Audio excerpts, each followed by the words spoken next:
크리스마스하고 인사를 서로 나눌 수 있는 즐거운 성탄절, 성탄 주일입니다. 옆 사람과 인사할까요? 메리 크리스마스. 메리 크리스마스. 오늘 성탄 주일을 시작해서 내일 그리고 모레 글피 성탄절까지 4일을 연속으로 해서 예수님의 탄생을 축하하면서 서로 기뻐하고 서로 위로하고 서로 사랑을 나누는 아름다운 기회를 얻게 된 것을 참으로 기쁘게 생각합니다. 수년 전에 아폴로 15호를 타고 우주 여행을 했던 우주 비행사 제임스 어윈이라는 사람이 있습니다. 이분은 아주 믿음이 좋은 사람이었습니다. 그가 달에 착륙해서 그 마음속에 끊임없이 외웠던 성경 말씀이 있었다고 합니다.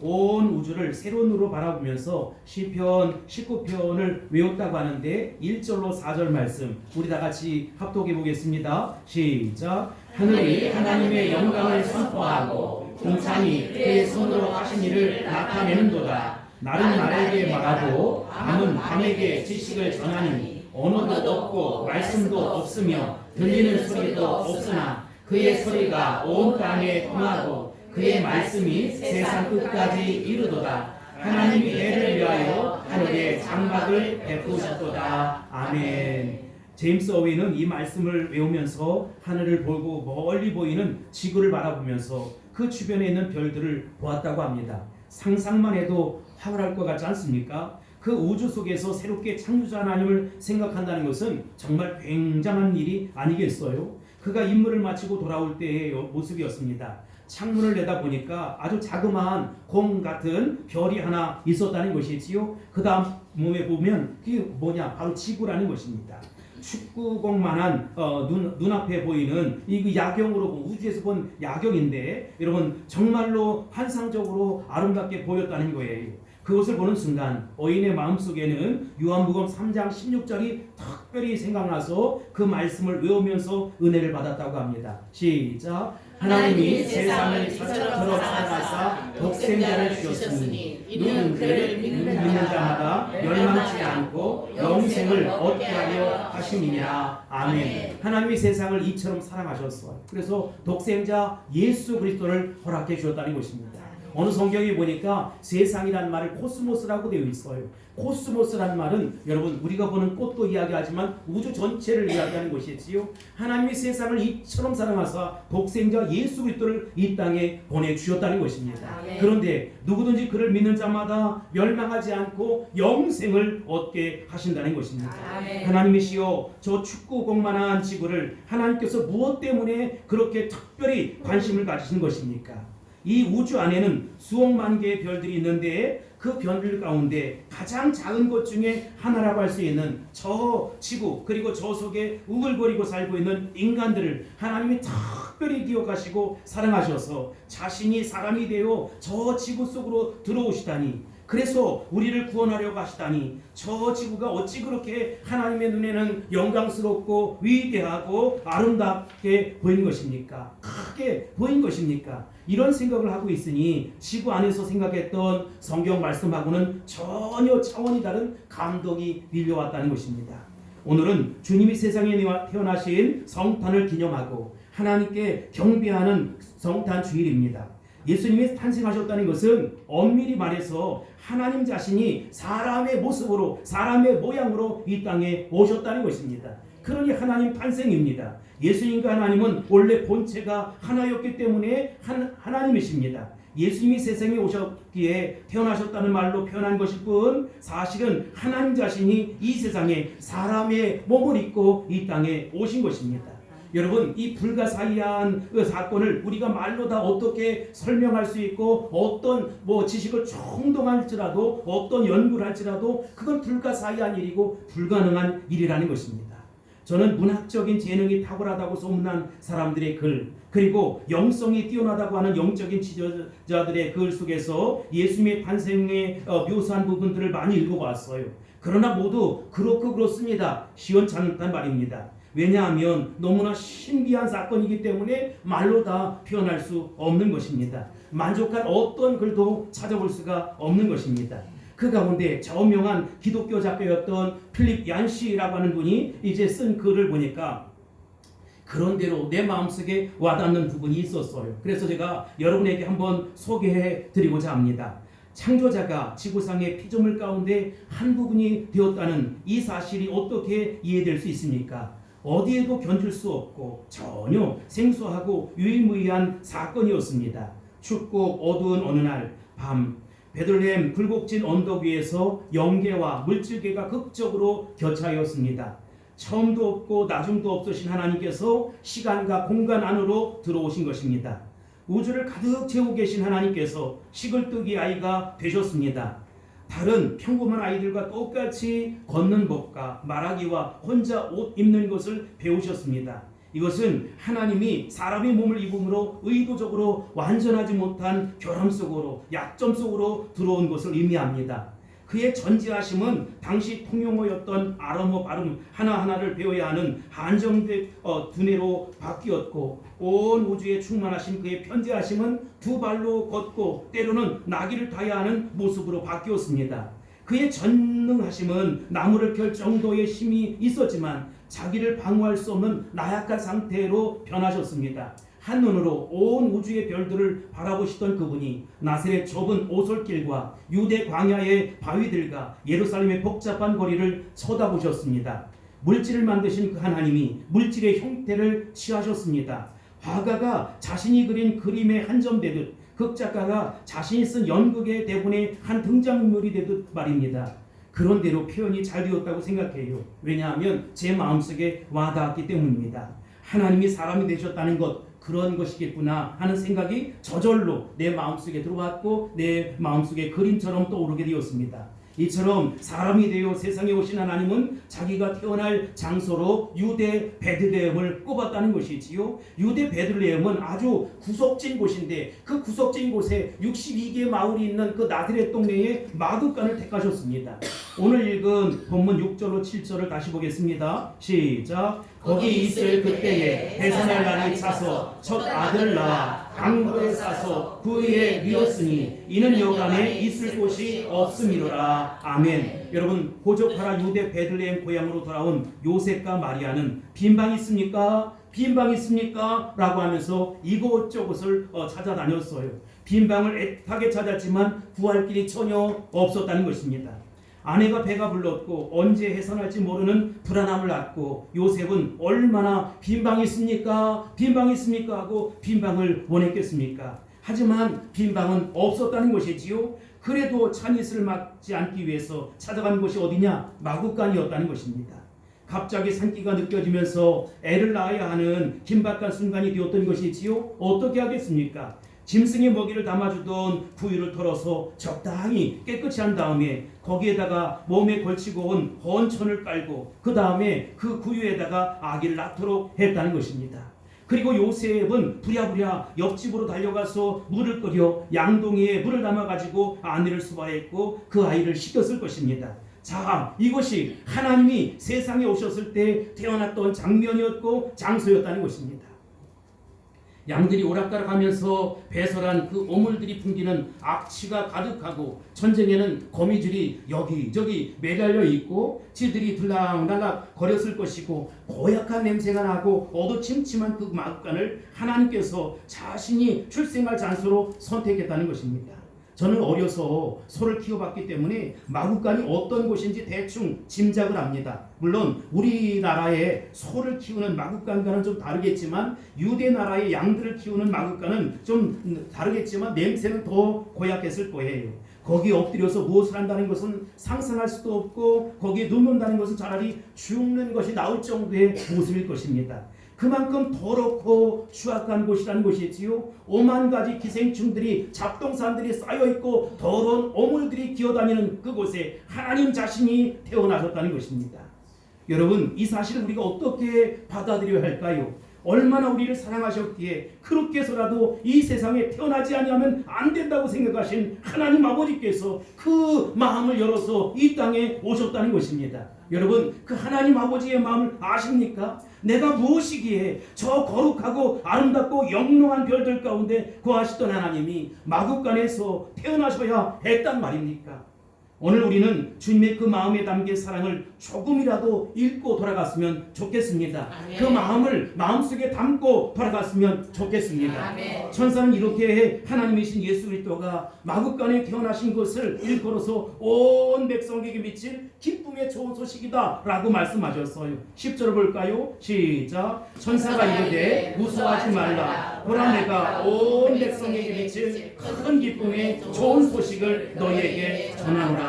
아멘. 온 세상 사람들이 들으면 다 기뻐할 만한 너무나 좋은 소식을 전하겠다는 것입니다. 여러분, 그런데 그 좋은 소식이 무엇입니까? 이 11절에 보면 오늘날 다윗의 동네에 너희를 위하여 구주가 나셨으니 곧 그리스도 주시라는 것입니다.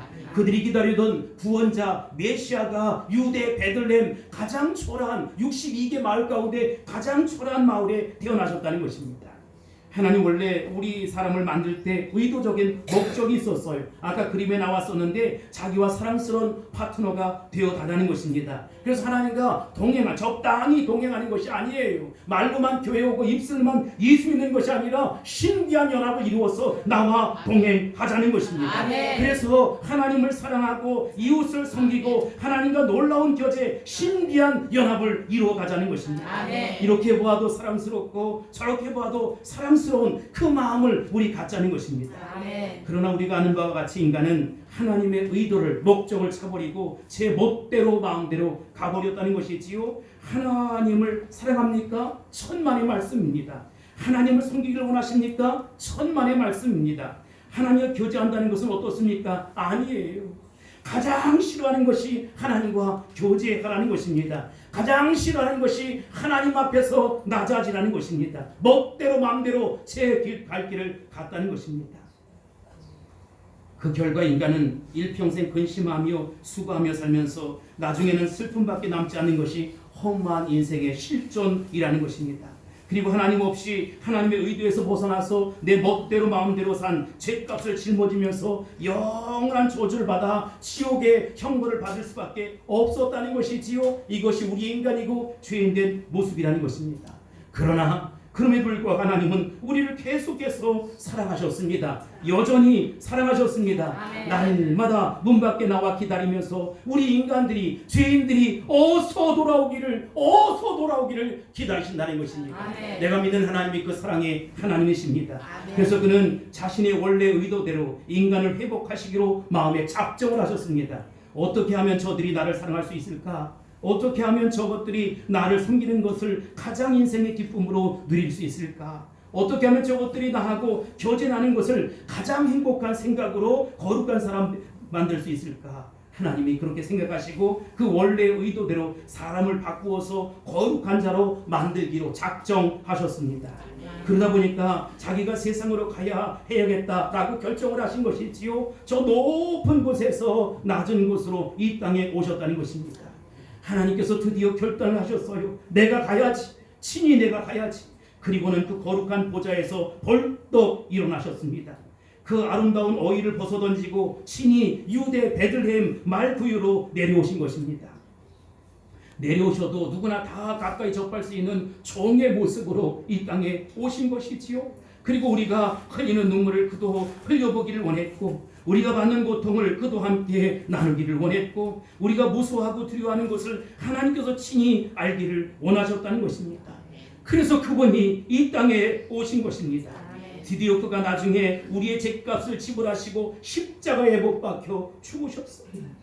아낌없이 피를 쏟고 살을 찢고 물을 쏟으셔서 십자가에 못 박혀 돌아가셨다는 것입니다. 이것으로 끝나는 것은 아니 된 것이고 장사한 지 사흘 만에 죽은 자 가운데서 다시 살아나셨다는 것입니다. 드디어 우리를 구원하실 구원자가 세상에 임하신 것입니다. 우리의 죄와 사망에서 구원하신 하나님이 우리를 찾아오신 것입니다. 할렐루야. 아멘. 우리에게는 이제 절망이 아닙니다. 희망입니다. 우리는 슬픔이 아닙니다. 기쁨입니다. 아멘. 우리는 낙담이 아닙니다. 소망스러운 미래가 기다리고 있다는 것입니다. 아멘. 날마다 하나님을 사랑할 수 있습니다. 날마다 하나님을 섬길 수 있습니다. 아멘. 하나님과 신비한 연합을 이루며 교제할 수 있는, 그래서 인생의 가장 큰 기쁨과 행복을 느끼는 거룩한 거듭난 새로운 피조물이 될 수 있는 것입니다. 아멘. 이것을 우리는 구원이라 이렇게 얘기합니다. 이 구원의 기쁜 소식을 전하기 위해서 하나님이신 그분이 이 땅에 찾아오셨다는 것입니다. 어찌 그러니 그것이 큰 기쁨이 아니겠습니까? 어찌 그것을 우리가 기뻐하지 않을 수 있겠습니까? 그럼에도 불구하고 실제로 이 세상에 많은 사람들이 기뻐했나요? 예수님이 이 세상에 오신 것을 놓고 기뻐 춤을 추며 이 그를 영접했습니까? 아니에요. 기뻐하고 영접한 사람은 도대체 몇 명이나 될까요? 너무나 초라하고 너무나 소수의 사람이 지나지 않았다는 것입니다. 그렇다면 누가 구원자로 오신 예수님을 기뻐하고 영접할 수 있겠습니까? 여러분, 우리가 마태복음, 누가복음에 기록된 성탄의 이야기 속에 그 등장했던 사람의 숫자는 불과 10손가락 아래 그 들어갈 소수라는 것이지요. 성탄의 이야기에 등장하는 사람들을 보고 누가 구주로 오신 하나님을 기뻐할 수 있으며 그를 영접할 수 있는가에 대해서 아마 두 가지 대답을 얻을 수 있을 것 같아요. 첫 번째, 어떤 사람이 예수님을 기뻐하며 영접할 수 있을까? 이 세상에 천대받는 사람입니다. 무시받는 사람입니다. 이 세상에서 가난한 자, 짓밟힌 자, 실패한 자, 병든 자, 죄인으로 몰린 자, 이런 사람들이 예수님을 영접하고 그가 오심을 기뻐했다는 것입니다. 한번 보세요. 예수님의 길을 예비하기 위해서 6개월 전에 오셨던 세례요한, 그 세례요한의 아버지 어머니가 누구죠? 사가랴와 엘리사벳입니다. 여러분, 물론 제사장이긴 했지만 아주 평범한 무명의 제사장이었지요. 그들은 평생 자식이 없어서 외롭고 쓸쓸하게 살다가 이제는 죽을 날만 기다리고 있었어요. 노고를 끌고 그렇게 살아갑니다. 세상적으로 보면 자랑할 것이 아무것도 없는, 하나도 없는, 다 옆으로 밀쳐놓았던 그런 사람이라는 것입니다. 세상을 이렇게 살아갔던 사람, 또 예수님을 이 세상에 오시도록 하는데 쓰임받았던 사람이 누구입니까? 저기 밑에 등장하는 요셉과 마리아 아닙니까? 여러분 한번 생각해 보세요. 그들의 나이가 10대 후반 또는 20대 초반의 아주 젊은 나이에 약혼자 사이였어요. 평생 목공소를 하나 경영하면서 살아야지 라고 하고 생각하는 평생 그 평범한 생각을 했던 시골뜨기 청년들이었습니다. 나사렛은 갈릴리에 63개 마을이 있는데 그 마을 가운데 가장 후미진 아주 드러나지 못할 그런 곳이라는 것이지요. 별 볼 일 없는 곳에 태어나서 별 볼 일 없는 일을 하는 젊은이였다는 것입니다. 세상적으로 하나도 자랑할 것이 없는 그들을 통해서 하나님의 아들 예수님이 이 땅에 오셨다는 것입니다. 여러분, 예수님의 탄생의 소식을 듣고 세 번째 찾아온 사람들이 누구입니까? 바로 목자들이었어요. 그 당시 목자의 직업을 가진 사람들은 가장 천민 중에 천민이었습니다. 남의 양떼들을 밤새도록 지켜주는 것을 업으로 삼는 사람들이었어요. 자기 이름 석자도 제대로 쓰지 못하는 무식한 사람들이었고, 성전에 가서 예배드릴 때 바깥마당에서 그저 서성거리고 돌아와야 하는 천민들이었다는 것입니다. 나중에 예수님의 탄생을 사람들 앞에 자랑하고 좋아했던 시몬이라고 하는 선지자 기억하십니까? 안나라고 하는 선지자 기억하십니까? 그들은 초라한 사람들이었어. 평생 외롭고 쓸쓸한 인생을 산 사람이었다는 것이지요. 예를 들어 안나 같은 사람은 결혼하고 7년 만에 과부가 되었습니다. 그리고 84년 동안 아무 혈육도 없이 그저 성전에서 날마다 심부름하고 또 기도나 하고 먹을 것이 없으면 그저 할 것이 없어 금식이라 하는 그런 여인이었습니다. 자, 이렇게 몇몇 사람들이 예수님이 세상에 오실 때 환영하고 기뻐했다 그 말이지요. 모두가 어떤 사람이었습니까? 세상적으로 말하면 천대받는 사람들, 무시당한 사람들, 무식한 사람들, 세상에 소망이나 자랑할 것이 전혀 없는 그런 사람들이었다는 것입니다. 그런데 여러분, 이런 사람들이 예수님을 영접하고 기뻐했어요. 여러분, 후에 예수님이 복음을 전하실 때 예수님을 따라갔던 12제자 기억하십니까? 70명의 전도대 기억하십니까? 500여 형제 기억하십니까? 이 사람들이 복음이 전파되는 어떤 곳을 봐도 다 이렇게 초라하고 이름 없고 무명의 사람들이었다는 것입니다. 우리나라에도 복음이 처음 들어왔을 때 제일 먼저 믿었던 사람들이 벼슬아치였습니까? 갑부들이었습니까? 유교 학자들이었습니까? 아니었다는 거예요. 물론 한두 명은 있었을지 모르지만 대부분은 그런 사람들이 아니었다. 세상적으로 전혀 기댈 것이 없다고 생각하며 그저 하루하루 살던 처절한 사람들이 예수 그리스도를 받아들였다는 것입니다. 예수 그리스도를 영접했다는 것입니다. 사랑하는 성도 여러분, 우리가 세상에서 성공하는 것도 아름다운 일입니다. 잘 살고 부유하는 것도 그리고 하나님의 축복이라고 저도 생각합니다. 그리고 모든 사람의 선망의 대상이 되고 인기를 누리고 사람들에게 유명해지는 것 절대로 저는 나쁜 것이라 생각하지 않습니다. 그러나 한 가지 알아둘 것이 있습니다. 사람이 되어서 세상에 오신 예수님을 참으로 기뻐하면서 내 마음에 모시는 것은 세상적으로 가득한 사람은 불가능하다라고 하는 것입니다. 그러므로 서로 여러분이 성공했을지라도 낮아지기 바랍니다. 아멘. 마음을 비울 수 있게 되길 바랍니다. 아멘. 서로 여러분이 유명한 사람이라 할지라도 그것은 하나님 앞에 아무것도 아닙니다 라고 인정하십시오. 서로 많은 재산을 갖고 걱정 없이 사는 사람이라 할지라도 그것 다 헛것입니다. 때가 되면 모두 썩어질 것입니다. 마음을 비우시기 바랍니다. 아멘. 그리고 낮아지세요. 가난해지세요. 아멘. 그러면 말구에 누이신 하나님을 여러분이 직접 보게 될 것입니다. 아멘. 그분이 나를 구원하기 위해 세상에 오셨다는 사실 앞에 그저 감사하고 감격하고 감동의 삶을 살게 될 것입니다. 아멘. 그리고 기뻐 뛰는 것이지요. 경비하며 찬양하는 것입니다. 우리 모든 성도들이 다 그렇게 되셔야 합니다. 아멘. 그렇지 않다면 절대 성탄절을 100번 맞이해도 이 하나님이 이 땅에 오셨다는 그 사실 자체를 기뻐할 수가 없는 것이지요. 예수님이 오심을 기뻐할 수 있는 사람은 교회 안에보다 교회 밖에 더 많다는 사실 아세요? 왜 그렇습니까? 인생의 그늘진 곳에서 오늘도 눈물을 흘리며 밤을 지새우는 사람들이 세상에 너무너무 많이 있는 거예요. 억울한 일을 당한 사람들이 세상에 너무너무 많이 있는 거예요. 여러분 세상을 보세요. 짓밟힌 사람, 피지도 못하고 꺾인 사람들, 가난한 자들, 병든 자들 세상 구석구석에 너무나 많이 있다 이 말입니다. 이런 사람들이야말로 예수님이 찾아오시는데 아직도 예수님이 오신 그 기쁜 소식을 듣지 못해서 주님을 기쁨으로 영접하지 못한 방치된 사람들이라는 것입니다. 우리는 그들에게 이 십자가의 복음, 생명의 복음, 구원의 복음, 기쁜 소식을 전해야 한다는 것입니다. 아멘. 그들에게 꼭 필요한 예수 그리스도를 전해야 한다는 것입니다. 아멘. 그래야 그들도 하나님을 찬송하고 놀랍게 감격할 것입니다. 저는 찬송가 96장 1절 예수님은 누구신가 우는 자의 위로와 없는 자의 풍성이며 전한 자의 높음과 잡힌 자의 노임되고 우리 기쁨 되시네. 여러분 예수님이 누굽니까? 우는 자의 위로자가 되어줍니다. 없는 자에게 풍성함을 허락해 줍니다. 천한 자에겐 높음을 허락해 주시고 잡힌 자에겐 노임을 하시는 그 놀라운 기쁨을 전해주는 분이라는 것입니다.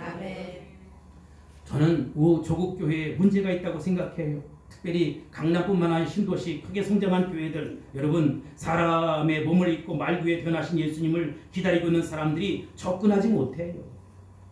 이상한 분위기를 만든다는 것이지요. 정말 이 세상에서 짓밟히고 악취가 나고 그런 옷을 입고 누더기를 거치고 만약에 예배당에 온다 그러면 어떻게 되겠어요? 여러분 이 세상에 오갈 데가 없고 사창가를 헤매다가 예수님 부르고 찾아온 사람을 우리가 따뜻하게 맞이할 수 있는 품이 있습니까? 우리에게는 이런 것이 없는 것 같아요. 말구에 계신 우리 예수님은 그런 사람을 위해 찾아오셨는데 우리는 그런 사람들에게 접근하지 못하도록 밀어내고 있다는 것입니다. 그러기에 우리 마음에는 주님의 오심을 기뻐할 수 있는 순수한 간증이 일어나지 않는 것입니다. 내 영이 잘못된 것입니다. 내 마음이 잘못된 것입니다. 그러므로 우리는 오늘 낮아져야 합니다. 목자와 함께 말귀 앞에 무릎을 꿇고 그 거룩하신 하나님 앞에 경배하던 모습으로 다시 돌아가셔야 한다는 것입니다. 아멘. 다시 복음 앞으로 돌아올 수 있게 되길 바랍니다. 아멘. 다시 예수님 품으로 돌아올 수 있게 되길 바랍니다. 아멘. 여러분들이 낮은 자의 모습으로 돌아올 수 있게 되길 바랍니다. 아멘. 또 하나 누가 예수님을 진정으로 기뻐하고 찬양하며 영접할 수 있습니까? 구원을 간절히 기다리는 사람입니다. 아멘. 요셉을 의인이라고 하지 않습니까? 구원을 기다리는 사람이라고 하지 않습니까? 마리아가 하나님과 함께하는 경건한 처녀라고 해요. 왜냐하면 구원자 오기를 기다렸다는 것이지요. 내 몸이 돌에 맞아 죽을지도 몰라요. 세상 사람들이 수근수근거리고 조롱하고 멸시천대를 하지만 주님 그럼에도 불구하고 나를 살게 해주십시오.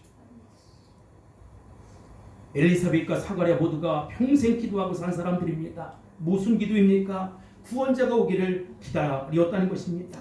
안나와 시몬도 마찬가지입니다. 목자들도 이 세상에 기댈 언덕이 전혀 없었던 그저 구원자가 오기를 기다렸던 사람들이라는 것이지요. 구원자를 기다렸습니다. 그런데 드디어 예수님이 이 땅에 오셨습니다. 그 그러니 그들이 얼마나 기뻤을까요? 11절에는 오늘날 다윗의 동네에 너희를 위하여 구주가 나셨다. 그런데 여러분, 참으로 놀라운 사실이 있습니다.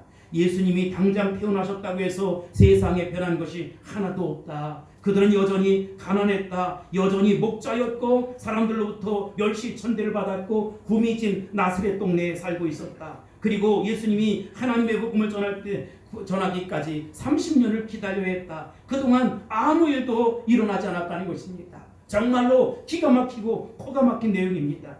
구원자는 오셨는데 왜 아무 일도 일어나지 않지? 30년 동안 기다릴 동안 요셉도 죽었고 사가랴도 죽었고 엘리사벳도 죽었습니다. 목자들 가운데 여러 명이 죽었고 나이든 사람은 이미 세상을 떠날 수밖에 없었다는 거예요. 아무것도 손에 얻지 못하고 가버렸습니다. 그러나 그럼에도 불구하고 그들 마음속에는 기쁨이 있었다는 것입니다. 30년 후에 예수님이 드디어 회개하라 천국이 가까웠느니라, 회개하라 천국이 가까웠느니라고 십자가의 복음, 생명의 복음을 전했을 때 많은 사람들이 따라 나섰다는 것입니다. 아멘. 근데 여러분, 회개의 복음, 십자가 복음을 전해도 세상은 달라진 것이 없어요. 그들이 갑자기 부자가 되었다는 기록이 없습니다. 그들이 갑자기 세도가 당당한 권사저가 되었다는 기록이 없습니다. 귀족이 되었다는 기록도 없어요. 건강하고 장수해서 200살까지 살았다는 기록도 성경에 없다는 것입니다. 세상적으로 보면 달라진 것이 하나도 없어요. 얻은 것이 없어요. 그들은 여전히 가난했고 여전히 고통받았고 여전히 병들어 씨름하다가 세상을 떠났다는 것입니다. 아니 뭐지? 아니 이게 뭐지? 도대체 무엇입니까? 예수님이 십자가에 죽으시고 부활하시고 그리고 성령 강림의 놀라운 영속적인 사건이 일어났음에도 불구하고 별다른 변화가 없었다. 거룩한 백성들에게 별다른 변화가 없었다는 것이지요. 그런데 놀라운 것은 그러나 그럼에도 불구하고 그들은 기뻐했다는 것입니다. 여러분, 이 사실을 알아야 합니다. 영적인 영안이 열려야 한다는 것입니다. 아멘. 왜 그렇습니까? 구원자가 오셨다는 그 사실 하나만으로도 그들은 만족할 수 있었다는 것입니다. 아멘. 그리고 이 구원자가 그들에게 베풀 마지막 천국의 영광을 그들은 훤히 내다보고 있었다는 것이지요. 아멘. 내가 죽도록 충성하는 것, 내가 헌신하는 것, 물질을 흘려보내는 것, 하나님 앞에 엎드려 애쓰고 미심써 기도하는 것, 하나님이 다 똑똑히 보고 계시다는 것입니다. 아멘. 하나님이 다 알고 계시다는 것입니다. 아멘. 훗날 하늘의 상급이 더해질 것입니다. 아멘. 그래서 더 이상 이 땅에 변화가 없을지라도 그들은 기다릴 수 있었고 기뻐할 수 있었고 찬송할 수 있었고 하나님께 영광 돌릴 수 있었다는 것입니다. 아멘. 로마서 8장 24절로 25절을 보세요. 시작. 우리가 소망으로 구원을 얻었음에 보이는 소망이 아니니 보는 것을 누가 바라리요. 만일 우리가 보지 못하는 것을 바라면 참음으로 기다릴지니라. 아멘. 기다리다 갔어요. 어떻게 보면 세상 사람들이 볼 때 야, 저놈들 웃긴다, 저것들 웃긴다 라고 이야기할지 모르지만 기다리다가, 믿음으로 기다리다가 예수님 손붙잡고 갔어요. 사람들이 보기에는 달라진 것이 없고 그들은 구원자를 발견하고 갔지만 전혀 달라진 것이 없어. 그리고 구원자가 준비하신 하나님 나라를 바라보면서 그들은 믿음으로 걸어갈 수 있었다는 것입니다. 그 나라가 임하기를 손꼽아 기다리면서 그들은 기뻐하며 달려갈 수 있었다는 것입니다. 여러분, 우리 모두에게 마찬가지입니다. 우리가 예수 믿는다고 해서 하루아침에 특별한 사람들이 되는 것이 아닙니다. 여러분 가운데 금방 응답받고 갑자기 가난한 자가 부자가 되었다거나 그런 사람 한번 손들어 보세요. 여러분, 우리가 병듦으로 인해서 씨름하고 어떤 때는 탄식하고 잠 못 이루는 밤에 고통을 겪지만 기도하면서 금방 내 속에 병이 나았다거나 문둥병이 사라졌다거나 그런 경험을 한 사람이 도대체 몇 명이나 되겠습니까? 거의 없어요. 세상적으로 내가 실패했다고 해서 주님이 나를 갑자기 위로하시느라고 더 높은 자리에 올려준 경험이 있습니까? 별로 없어요. 우리 세상 것을 놓고 구원이라고 말하지 않습니다. 주님은 세상의 것을 우리에게 주려고 육신의 몸을 입고 이 땅에 오신 것이 아닙니다. 세상의 모든 것들은 하루 아침에 피었다가 지는 꽃과 같습니다. 아무리 아름답고 영화로운 것이라 할지라도, 아무리 사람들의 눈을 끄는 것이라 할지라도, 아무리 한순간 우리의 마음을 황홀하게 만드는 기쁨이라 할지라도 그것은 아침 안개가 사라지듯 다 사라지고 다 없어지는 것입니다. 그것 주시려고 하나님의 아들 예수님이 인간의 몸을 입고 이 땅에 오신 것이 아니라는 것입니다. 만약 그것을 기대한다면 우리는 헛것을 믿는 것입니다. 영원한 것, 없어지지 않는 것, 하나님과 더불어 영원토록 누릴 그 영광을 우리에게 주시려고 하나님의 아들 예수님이 이 땅에 인간의 몸을 입고 오셨다는 것입니다. 그러므로 그 구원자가 오신 것을 믿는 사람들은 세상적인 것이 달라지는 것이 없다라고 할지라도 그것 때문에 슬퍼하거나 그것 때문에 괴로워하지 않습니다. 오히려 예수님 때문에 기뻐하는 것입니다. 왜 그렇습니까? 가장 좋은 날은 우리 앞에 있다는 것입니다. 가장 행복한 날은 저 천국에서 기다리고 있다는 것입니다. 우리는 그 천국을 바라보고 사셔야 합니다. 천국의 소망 가지고 사셔야 합니다. 그러므로 기다리다가 우리 믿음으로 주님 앞에 서는 것입니다. 그래도 기뻐할 수밖에 없는 것이지요. 예수님은 우리에게 구원을 주셨기 때문에 나 같은 죄인을 위해 십자가에 못 박아 죽음을 당하셨기 때문에 우리는 그 구원자를 붙잡고 감사하며 감동하며 기뻐하는 것입니다. 바울사도처럼 우리는 이렇게 감격할 수 있어요. 디모데전서 1장 15절에 보면 뭐라고 합니까? 미쁘다 모든 사람이 믿을 만한 이 말이요 그리스도 예수께서 죄인을 구원하시려고 세상에 임하셨다 하였도다. 죄인 중에 내가 그랬습니다. 아멘. 미쁘단 말은 믿을 만하다 이 말이지요. 모든 사람이 받을 만한 이 말이요 그리스도 예수께서 죄인을 구원하시려고 세상에 임하셨다는 것입니다. 생각해보니까 내가 죄인 중에 괴수구나. 예수님께서 나 같은 죄인을 구원하시려고 그 냄새나고 칙칙하고 세균 덩어리들이 있는 말구 위에 탄생하셨도다. 그러므로 나는 죄인 중에 괴수구나. 이런 말을 하는 바울사도를 한번 여러분 마음속에 그려보시기 바랍니다. 흥분하고 감격하고 기뻐서 얼짤 줄 모르는 그 몸을 기억할 수 있게 되길 바랍니다. 그는 예수님 위해 살았어요. 제가 이태리에 갔다가 그가 순교했던 목이 생강 잘려서 이렇게 3번 그 목이 통통통통 뛰었다고 해서 새우물교회가 세워진 그 기념교회를 가보았습니다. 인간적으로 보면 세상적으로 보면 실패자요 불행한 사람입니다. 그런데 여러분 그는 불행한 사람이 아니었어요. 마지막 순간까지도 기뻐하면서 세상을 떠났다는 것입니다. 예수님이 세상에 오심으로 구원의 문이 열렸고 그 예수님 때문에 내가 구원받았고 그 예수님 때문에 내 앞에 하늘의 영광이 기다리고 있다라는 사실을 믿었기 때문에 그는 그 믿음으로 그 사명을 감당할 수 있었다는 것입니다. 할렐루야. 이것이 어떻게 바울사도만의 신앙 고백이겠어요? 저와 여러분의 신앙의 고백이 될 수 있게 되길 바랍니다. 구원을 간절히 사모하는 여러분, 세상적으로 달라진 것이 없다고 해서 낙심하지 마세요. 이 땅에서 채워지지 않는 것 하늘의 상급으로 다 더해 주실 것입니다. 하나님이 그 마음을 아십니다. 여러분들의 가슴앓이를 아십니다. 여러분들의 눈물을 아십니다. 여러분들의 생각을 아십니다. 그리고 하나님께서 멋지고 아름답게 이끌어 가실 것입니다. 성령의 완전한 포로가 되고 말씀의 완전한 포로가 되고 우리 주님의 완전한 포로가 되어서 주의 영광에 살아갈 수 있게 되길 바랍니다. 하늘의 상이 큽니다. 이제 말씀을 정리하도록 하겠습니다. 사랑하는 성도 여러분, 낮아지십시다. 마음을 비우십시다. 말구이 앞에 무릎을 꿇을 수 있도록 낮아지고 또 낮아지고 마음을 비우세요. 그러면 누가 기뻐하느냐? 우리 하나님께서 기뻐하실 거예요. 우리 예수님께서 너무너무 좋아하시고 기뻐하실 거예요. 두 번째, 구원을 기다리세요. 세상의 것을 기다리지 마세요. 우리 주님이 우리에게 약속하신 저 천국의 소망, 구원을 기다릴 수 있게 되길 바랍니다. 다른 사람은 어찌든지 다른 사람은 뭐라고 하든지 날마다 저 높은 곳을 향해서 참고 인내하고 믿음으로 뚜벅뚜벅 걸어가시기 바랍니다. 그러면 그 예수님이 나의 기쁨이 되는 것입니다. 그 예수님이 나의 찬송이 되는 것입니다. 이런 놀라운 은혜가 이 성탄의 계절에 저와 여러분과 함께 하시기를 예수님의 이름으로 축원합니다. 그래서 우리는 기쁨으로 드리는 성탄절을 맞이할 수 있는 것입니다. 기도하겠습니다. 고마우신 아버지 하나님, 감사합니다. 우리 심령 속에 믿음이 부어져야 합니다. 낮아져야 합니다. 깨져야 합니다. 구원을 기다리는 성도들이 다 될 수 있도록 역사해 주시옵소서. 예수님의 이름으로 간절히 기도하옵나이다. 아멘.